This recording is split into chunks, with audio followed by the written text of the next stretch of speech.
Příjemný den, vážení diváci, vítám vás u událostí z Libereckého kraje. Ty vám přináší televize RTM. Pracovní skupina, která se zabývá záměrem revitalizace a rozšíření Liberecké nemocnice, předložila městským zastupitelům materiál, který se přiklání k variantě neopouštět stávající areál, ale pouze ho zmodernizovat. Jedním z prvních úkolů pracovní komise, která se zabývá modernizací Liberecké nemocnice, bylo zvážit, zda postavit zcela nový nemocniční areál takzvaně na zelené louce, nebo upravovat a rekonstruovat stávající nemocnici v centru města. Pracovní skupina zastupitelstvu předložila v zásadě rozhodnutí, že nejlepší, nejefektivnější a v zásadě asi nejekonomičtější řešení je postupovat revitalizací stávajícího areálu, která bude probíhat v několika fázích a na konci by měla být nová moderní nemocnice, nicméně aniž by musela být provedena nějaká jednorázová velká investice někde na zelené louce. To hodnocení vedlo k výsledkům, které nejsou zdaleka jednoznačné. Vlastně je to tak, že všechny ty areály mají svoje výhody, svoje nevýhody. Zdravotníci preferovali spíše areál nový, protože to je pochopitelně všechno takové snazší a průhlednější, ale nakonec rozhodnutím té pracovní komise bylo společné rozhodnutí, se kterým se všichni stotožnili, že nemocnice by se měla rozvíjet v rámci toho stávajícího areálu. Jde tady v tuhle chvíli o strategické rozhodnutí. Teď bude třeba velmi pečlivě promyslet, co to vlastně znamená modernizovat nemocnici ve stávajícím areálu a jak to udělat co nejefektivněji. Stávající areál Liberecké nemocnice má svá pozitiva, ale je zde i řada nevýhod, se kterými se denně potýkají jak zdravotníci, tak pacienti i široká veřejnost. Ten areál je velmi chaotický. Jakákoliv jeho modernizace neznamená, že by se srovnal se zemí a postavila tam nová nemocnice, ale je to nějaká dostavba nebo spíš modernizace těch stávajících budov. Výhody jsou na druhou stranu taky zřejmé. Je to dobrá dostupnost. Také ten areál představuje důležitou součást organismu Liberce. Kdyby byl opuštěn, tak to vytvoří další novou ránu na tváři města. Takové už tady máme. Já si myslím, že největší roli v tom hrajou, jak už to tak chodí, peníze. A postavit úplně fungovou nemocnici během prostě nějaké krátké doby, tak to je prostě investice 3-4 miliardy korun najednou. Když to postupnými kroky revitalizovat stávající areál, tak to bude o podobných penězích, nicméně rozložených do dalších let. Zastupitelé vzali materiál o revitalizaci nemocnice na vědomí a pracovní skupinu, která je složená ze zdravotníků, vedení nemocnice, urbanistů, architektů a dalších odborníků, čeká nyní ještě spousta práce. Jana Poustevníková, televize RTM. V Libereckém domě kultury proběhl druhý ročník soutěže Miss Liberec Open 2014. Absolutní vítězkou se stala sympatická a charismatická Nicole Červinková z Turnova, která zazářila nejen svým úsměvem, ale také svojí volnou disciplínou. 12 mladých krásných dívek z Libereckého kraje se na finálový večer Miss Liberec Open připravovalo velmi pečlivě a intenzivně několik měsíců předem. Boj o korunku mezi sebou svedli 26. března v Domě kultury v Liberci. Já bych řekla, že se nakonec toho všeho zhostili velmi dobře, že bylo ze začátku sice na nich vidět určitá nervozita, ale ta z nich během večera spadla a mě osobně se moc líbily. Na dívky čekalo během finálového večera hned několik soutěžních disciplín. Úvod obstarala módní přehlídka, následoval rozhovor s moderátorem Liborem Boučkem, dále mohli diváci a především odborná porota hodnotit finalistky ve večerních šatech a v plavkách. A asi nejočekávanější částí večera byly volné disciplíny.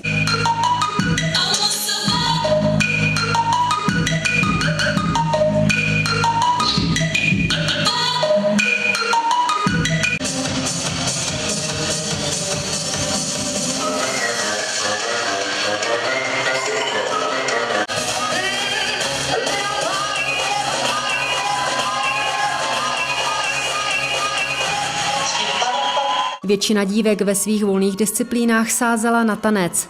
K vidění byla ale například i barmanská show, výtvarné umění, piloxing a také zpěv, kterým celý sál okouzlila finalistka číslo 10 Nicole Červinková.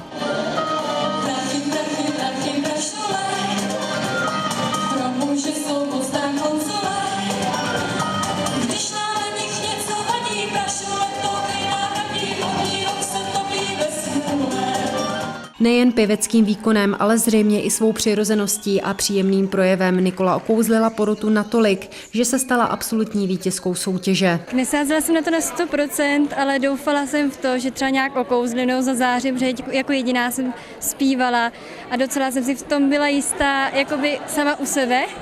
Ale doufala jsem, že to třeba nějak nepopletu a povedlo se. První vícemis Liberec se stala Tereza Kotizová a druhou vícemis Veronika Langrová. Podpora byla opravdu velká, ať už od partnerů ze soukromého sektoru, tak i ze statutárních měst, takže po této stránce jsme na dobré cestě. Kromě finalistek vystoupila na pódiu během večera také zpěvačka Olga Lounová, zpěvák a showman Ondřej Ruml a velký potlesk klidilo duo Dímen se svojí akrobatickou show.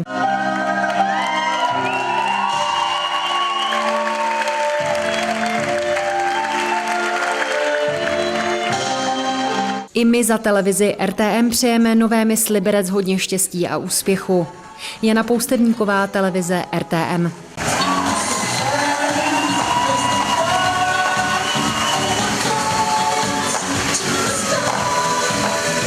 Pomyslnou tečkou za zimní sportovní sezónou se v Jablonci nad Nisou v posledních letech stal lyžařský bál.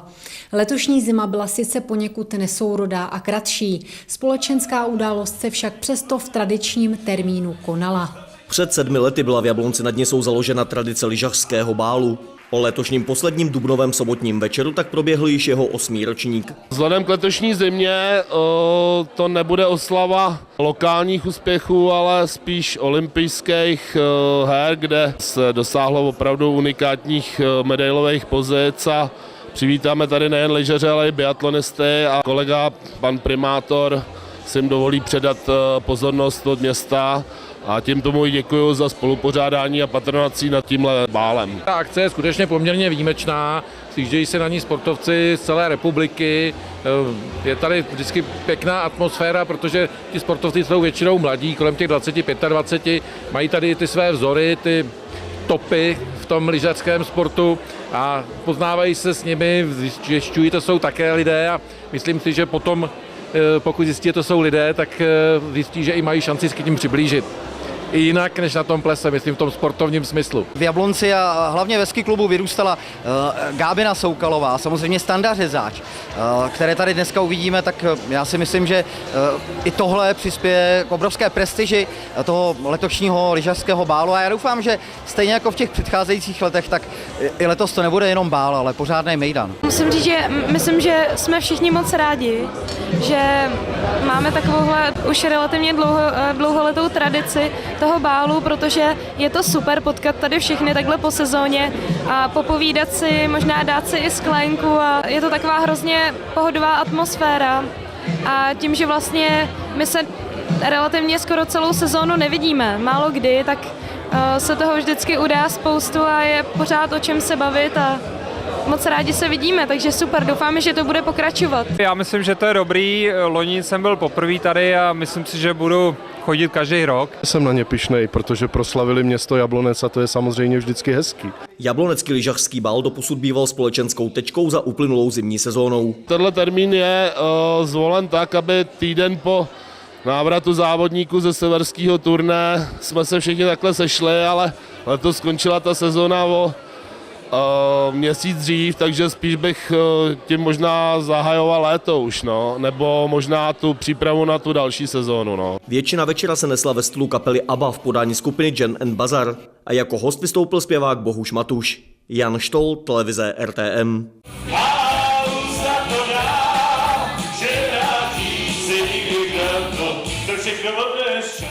Už 13. zvukovou knížku, která je určena slabozrakým dětem, namluvili žáci základních a středních škol.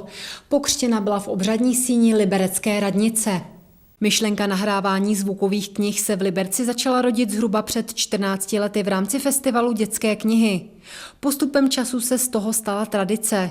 V letošním roce svoji zvukovou podobu dostala kniha Ivony Březinové Začarovaná třída. Knížka Ivony Březinové je čtená, hodně čtená knížka, proto jsme si řekli, že by bylo prýma jí dopřát právě i nevidomí. Ta knížka už je na světě docela dost let.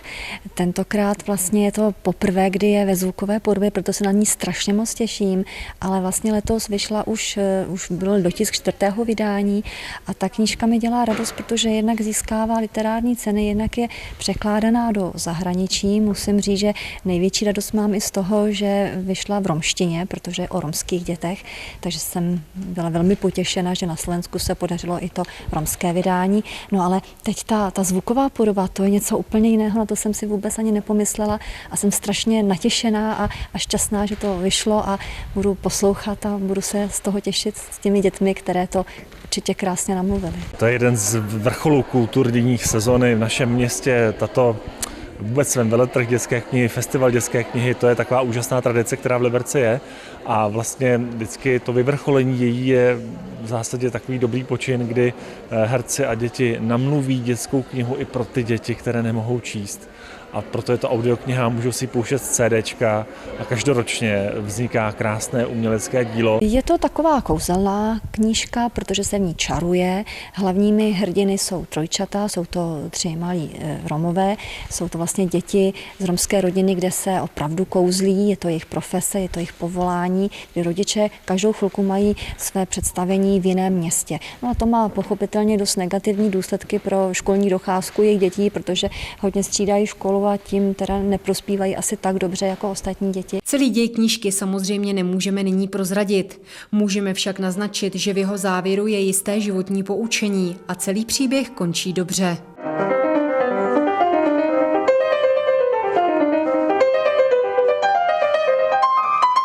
Po vzoru Brna byla v Jablonci nad Nisou založena tradice běhu kolem přehrady.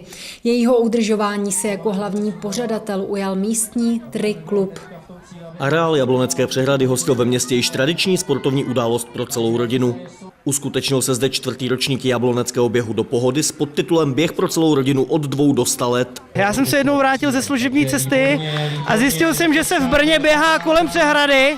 Tak jsem se zeptal klukům, co kdybychom udělali běh kolem přehrady v Jablonci. Máme tady skvělý sportovce, máme k tomu úžasnou přehradu. No a tak to v podstatě vzniklo, takže letos jsme tady po čtvrtý vypadá, že se to snad povede a přeje nám i počasí oproti loňskému roku. Takže já jsem natěšený na to, jak ten závod se vyvine a snad to všechno zvládneme. Přišli jste právě v půlce, máme za sebou ty nejmenší, 2012 tady dokonce byl ročník narozený, teďka právě odstartovala kategorie ročníku 2002, 2003, takže máme už za sebou 5 kategorií odběhlej. Účast je obrovská mezi dětma, nádherný závod, úžasná atmosféra, rodiče pozbuzujou, žádný konflikty. Všechno, co jsme si přáli, se nám dneska splnilo, včetně počasí. Ty nejmenší běželi 100 metrů. A ty největší děti běžejí 1200 metrů. Samozřejmě můžou se zúčastnit i toho běhu pro veřejnost Kus, který startuje odpoledne, to je na 3300 metrů. A potom samozřejmě vyvrcholení dnešního závodu Mizuno Running Cupu, běh na 10 000 metrů. Je to vlastně seriál závodů po České republice, který pořádá Mizuno a my jsme byli pozváni do tohoto seriálu zhruba před 3 lety a je nám to velkou ctí, že můžeme tohle na Jablonecké krásné přehradě pořádat. A hlavně jsem dneska poprvé viděl závodníka, který měl v puse ještě dudlik. Takže jestliže takovýhle děti sem budou chodit a budou běhat, tak nemám strach o to, že by Jablonec neměl kvalitní sportovce i do budoucna. Na start se letos za celý den postavilo více než 700 sportovců a sportovkyň. V hlavním závodě na 10 kilometrů nakonec zvítězil Jiří Čivrný. Mezi ženami královala Tereza Zuzánková, jejíž vítězný čas zaostal pouze 38 sekund za dosavadním traťovým rekordem. Jan Štol, televize RTM. A máme odstartováno, takže pozor. Závěr našeho dnešního zpravodajského bloku patří prvoligové Kopané. Fotbalový stadion na Jablonecké Střelnici slavil o letošní poslední dubnové neděli hned dvojí velkou radost. V rámci 26. kola fotbalové Gambrinus ligy přivítal FK Baumit Jablonec na domácím Pažitu Vysočinu Jihlava. První půle mnoho záživného fotbalu nenabídla, ovšem po přestávce si zelenobílí vzpomněli na svou atraktivní útočnou kombinační hru a zasadili hostům 3 gólové rány. V rozmezí 62. až 70. minuty se střelecky prosadili Vít Beneš, Martin Doležal a Tomáš Čížek. a jablonecký Baumit tak nakonec Jihlavskou Vysočinu ze své šance arény vyprovodil opožděným velikonočním výpraskem 3-0. První poločas to bylo asi s obou stran takový prostě špatný, bylo to bez pohybu, nikdo nepodržel balony, nebyly ani šance, myslím, že by 2 nebo 3 střely na bránu, takže ten první poločas byl špatný a druhý poločas byla nějaká bouřka v kabině a asi to pomohlo a zaplať pán Bůh jsem dal svůj první gól tady v Jablonci, takže jsem rád a zaplať pán Bůh jsme vyhráli. První poločas jsme prospali a hráli jsme hrozně, neměli jsme žádnou kontrolu balónu, přihrávky nám nevycházely, všechno bylo buď to na paty nebo na stojatýho hráče. Po poločase jsme si to vyříkali a myslím si, že do druhé poločase jsme šli úplně s ničím jiným, začít hrát náš fotbal kombinační a poctivou hrou jsme se tam začali dopředu dostávat a myslím si, že zaslouženě jsme si vypracovali potom šanci a konečně jsme to zase proměnili v góly. Největším hrdinou zápasu se stal domácí brankář Michal Špit, kterému se podařilo vychytat kýženou 100. ligovou nulu a tím vstoupit do prestižního klubu ligových brankářů. To je paráda, Michalovi všichni přáli, ať už se mu to podaří a dneska k tomu pomohli i fanoušci, takže musíme poděkovat i fanouškům, kteří byli skvělý a super. Kabina, to určitě jsme rádi za něj, protože já myslím, že viděl jsem, že fanoušci měli připravený pro něj nápis a vlastně ho měli už půl roku, takže už byl trošku zašedlej, ale jsme rádi za to, že to konečně padlo a že to ze všech spadlo i hlavně si myslím, že z něj. Ten transparent je asi 3/4 roku jako vyrobený, takže lidi byli prostě jako připravení a bylo to hezký, bylo to dojemný, samozřejmě jsem to vnímal, to skandování, jak nicméně člověk se musí soustředit, protože ten zápas je vždycky ošemetný, že může přijít paket na střela a je po všem, takže jsem se až tak od té 85. jsem prostě viděl, že už kluci jako zodpovědně jako brání, že nikam se jako neženou, tak jsem prostě věřil, že to přijde. 39letý jablonecký golman se stal v pořadí 18. členem klubu ligových brankářů, kterému v počtu vychytaných nul v prvoligových zápasech kraluje s počtem 164 jeho současný klubový trenér Jan Stejskal. Jan Štol, televize RTM. Tolik zprávy z Libereckého kraje prostřednictvím televize RTM. Mně nezbývá nic jiného, než se s vámi rozloučit. Přeji vám příjemný den a brzy na viděnou.